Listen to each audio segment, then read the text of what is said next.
21 अप्रैल 1526 ये वो तारीख है जिसने भारत के इतिहास को हमेशा हमेशा के लिए बदल के रख दिया।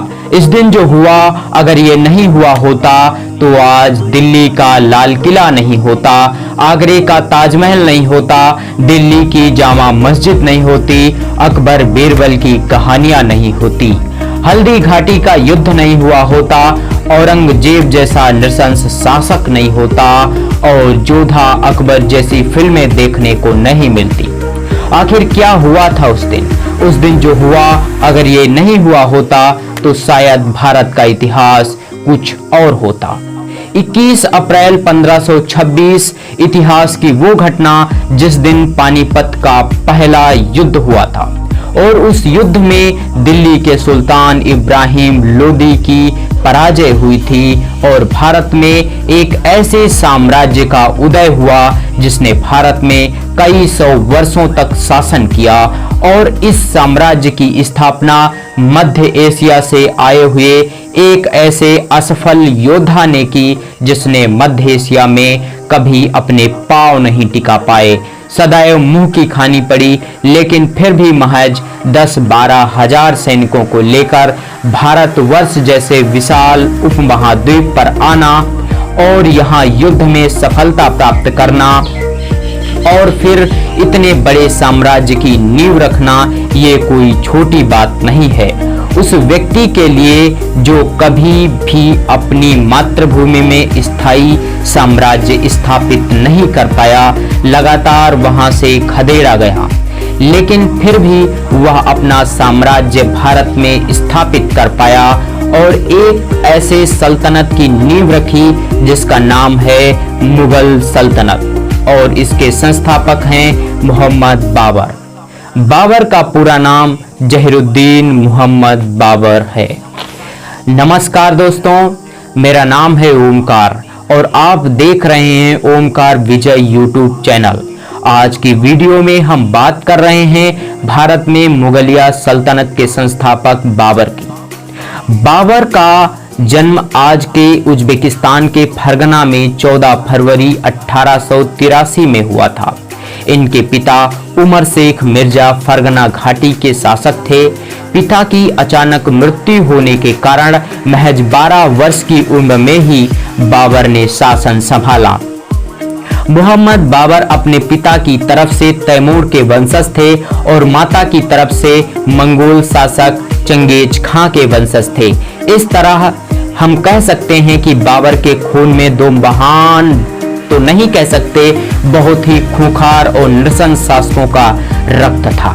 यही वजह है कि बाबर एक बहुत बड़ा योद्धा था। बहुत ही कम उम्र में ही बाबर के युद्ध के मैदान में उतर चुका था। इसकी वजह, जब बाबर ने फरगना का शासन संभाला तब उसके चाचाओं ने मिलकर बाबर को राजगद्दी से हटा दिया। बाबर ने कई सालों तक निर्वासन का जीवन बिताया। फिर कुछ सैनिकों को लेकर 1496 में उसने उज्बेक के शहर समरकंद पर आक्रमण कर दिया और महज 7 महीनों के भीतर उसे जीत लिया। इसी बीच जब बाबर समरकंद पर आक्रमण कर रहा था, तभी उसके एक सैनिक सरगना ने फरगना पर अपना आधिपत्य जमा लिया। फरगना बाबर का गृह राज्य था।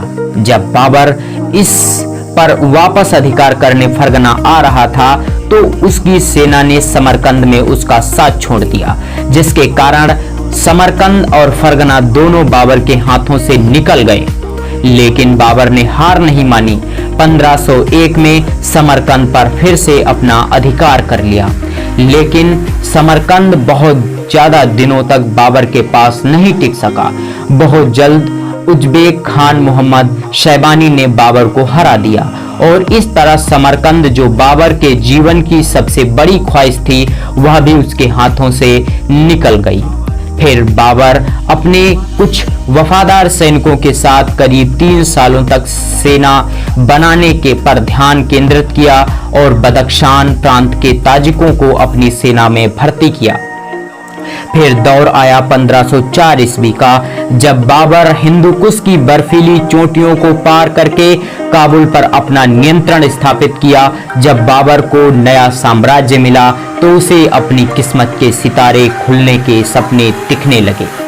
उसने बहुत ही जल्द हेरात पर भी अपना कब्जा कर लिया, लेकिन संसाधनों के अभाव में उसे 2 महीनों के भीतर ही हेरात छोड़ना पड़ा। बाबर ने अपनी जीवनी में हेरात को बुद्धिजीवियों से भरे शहर के रूप में वर्णित किया है। अभी काबुल आए बाबर को 2 वर्ष भी नहीं बीते थे कि उसके एक सरगना ने उसके खिलाफ विद्रोह कर दिया और बाबर को काबुल छोड़कर भागना पड़ा। लेकिन बाबर ने फिर से काबुल पर अपना नियंत्रण स्थापित कर लिया। उसके बाद 1510 ईस्वी में बाबर ने फारस के शाह इस्माइल प्रथम की मदद से हेरात पर फिर से कब्जा कर लिया और शाह इस्माइल प्रथम के साथ मिलकर मध्य एशिया पर कब्जा जमाने के लिए समझौता किया। बाबर फारस के शाह को खुश करने के लिए सिया वेशभूषा धारण करता था। फारस के शाह की ही मदद से बाबर ने 1511 में फिर से समरकंद पर चढ़ाई कर दी और उसे जीत लिया। वहां समरकंद में बाबर का जोरदार स्वागत हुआ तो कुछ, लेकिन करीब 8 महीने बाद फिर से उज़्बेकों ने समरकंद पर अपना अधिकार कर लिया। अब बाबर फिर से वापस काबुल आ गया। अब बाबर के पास कोई रास्ता नहीं था सिवाय भारत की तरफ बढ़ने के, क्योंकि बाबर मध्य एशिया में अपने पांव नहीं जमा पा रहा था। वहां बाबर के खिलाफ काफी विद्रोह हो रहे थे और लगातार विद्रोह हो रहे थे, क्योंकि वहां पर संसाधनों का अभाव था और काबुल में भी टैक्स लगाने के लिए बहुत ज्यादा कुछ था ही नहीं। इसीलिए बाबर का भारत की तरफ बढ़ना लाजमी था। इसीलिए बाबर ने पहले 4 बार कई छोटे छोटे आक्रमण किए, लूटपाट की और वापस काबुल चला गया। बाबर का भारत के विरुद्ध किया गया पहला अभियान 1519 ईस्वी में यूसुफ जई जाति के विरुद्ध था। इस अभियान में बाबर ने बाजौर और भेरा को अपने अधिकार में किया, वहां लूटपाट की, और दूसरे अभियान में बाजौर और भेरा को फिर से लूटने के बाद बाबर ने सियालकोट और सैयदपुर को भी अपने अधिकार में किया और वहां लूटपाट की और वापस काबुल चला गया। अब बाबर बड़े आक्रमण की तैयारी में था। वह सिंधु नदी को पार करके भारत के बहुत बड़े भूभाग में आना चाहता था, लेकिन ये इतना आसान नहीं था। इधर दिल्ली सल्तनत पर खिलजी राजवंश के पतन के बाद अराजकता की स्थिति बनी हुई थी। तैमूर के आक्रमण के बाद सैयदों ने दिल्ली की सत्ता पर अपना अधिकार कायम कर लिया।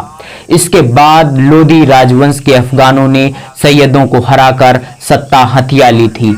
बाबर ने भारत में आक्रमण के समय दिल्ली में इब्राहिम लोदी का शासन था, जिसकी अपने पूरे साम्राज्य में बहुत ज्यादा पकड़ नहीं थी, या कह सकते हैं कि वह एक सक्षम शासक नहीं था। इब्राहिम लोदी और दौलत खान लोदी के बीच काफी मतभेद थे। 1524 ईस्वी में जब बाबर ने भारत पर चौथी बार आक्रमण किया, तब दौलत खान और इब्राहिम लोदी के बीच मतभेद काफी बढ़ गए थे। दौलत खान लाहौर का गवर्नर था। उसने बाबर के पास भारत पर आक्रमण करने के लिए निमंत्रण भेजा और संभवतः इसी समय राणा सांगा ने भी बाबर को भारत पर आक्रमण करने के लिए निमंत्रण भेजा था, क्योंकि राणा सांगा की भी इब्राहिम लोदी से नहीं बनती थी। बाबर तो पहले से ही भारत आना चाहता था और अब जब से बाबर को निमंत्रण मिला तो बाबर ने भारत आने की तैयारी और तेज कर दी। उसे लगा कि यही मौका है जब भारत पर तक पहुंचने का। बाबर लगभग 12,000 सैनिकों को लेकर पंजाब की तरफ से पानीपत पहुंचा और वहीं रुक करके युद्ध लड़ने का निश्चय किया और वहीं 21 अप्रैल 1526 ईस्वी को पानीपत में दिल्ली के सुल्तान इब्राहिम लोदी को हरा दिया। बाबर ने इस युद्ध में पहली बार प्रसिद्ध तुलगमा युद्ध नीति का प्रयोग किया था। राणा सांगा सोचते थे कि बाबर दिल्ली में लूटपाट करेगा और वापस काबुल चला जाएगा और दिल्ली में हिंदू राज कायम हो सकेगा, लेकिन ऐसा नहीं हुआ। बाबर ने भारत में ही रुकने का निश्चय कर लिया। जब राणा सांगा ने देखा कि बाबर मुगल राज्य की स्थापना का आयोजन कर रहा है, तब राणा सांगा ने बाबर से युद्ध के लिए तैयारियां शुरू कर दी। राणा सांगा वो महान योद्धा थे जिन्होंने सदैव विजय प्राप्त की थी, कभी भी कोई युद्ध नहीं हारे थे। उधर बाबर भी समझ चुका था कि राणा सांगा के रहते हुए भारत में मुगल राज्य की स्थापना करना संभव नहीं है। इसीलिए बाबर ने राणा सांगा से युद्ध करने का निश्चय किया, लेकिन बाबर के पास पर्याप्त सैनिक नहीं थे, क्योंकि पानीपत की पहली लड़ाई में बहुत से सैनिक मारे जा चुके थे। उधर राणा सांगा का साथ मारवाड़, अंबर, ग्वालियर, अजमेर और अफगानी शासक दे रहे थे। इससे बाबर के सैनिकों का मनोबल और गिर रहा था।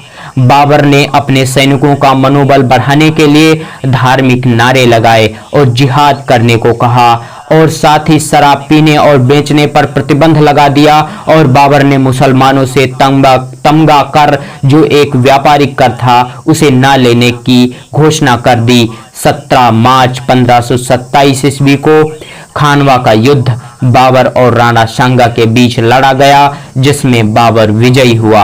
अब भारत में मुगल वंश की स्थापना का रास्ता साफ हो गया। खानवा के युद्ध के बाद बाबर के घुमक्कड़ जीवन में स्थिरता आई। बाबर ने 29 जनवरी 1528 ईस्वी में चंदेरी के युद्ध में वहां के सूबेदार मेदिनी राय खंगार को परास्त किया। चंदेरी के युद्ध के बाद बाबर ने मेदिनी राय की 2 पुत्रियों का विवाह कामरान और हुमायूं से कर दिया। उसके बाद बाबर ने घाघरा का युद्ध लड़ा, जिसमें बाबर ने अफगानों को हराया। सन 1530 ईस्वी में करीब 48 वर्ष की उम्र में बाबर की मृत्यु हो गई। पहले उसे आगरा में दफनाया गया और उसके बाद बाबर के द्वारा पहले से तय की गई जगह काबुल में दफनाया गया।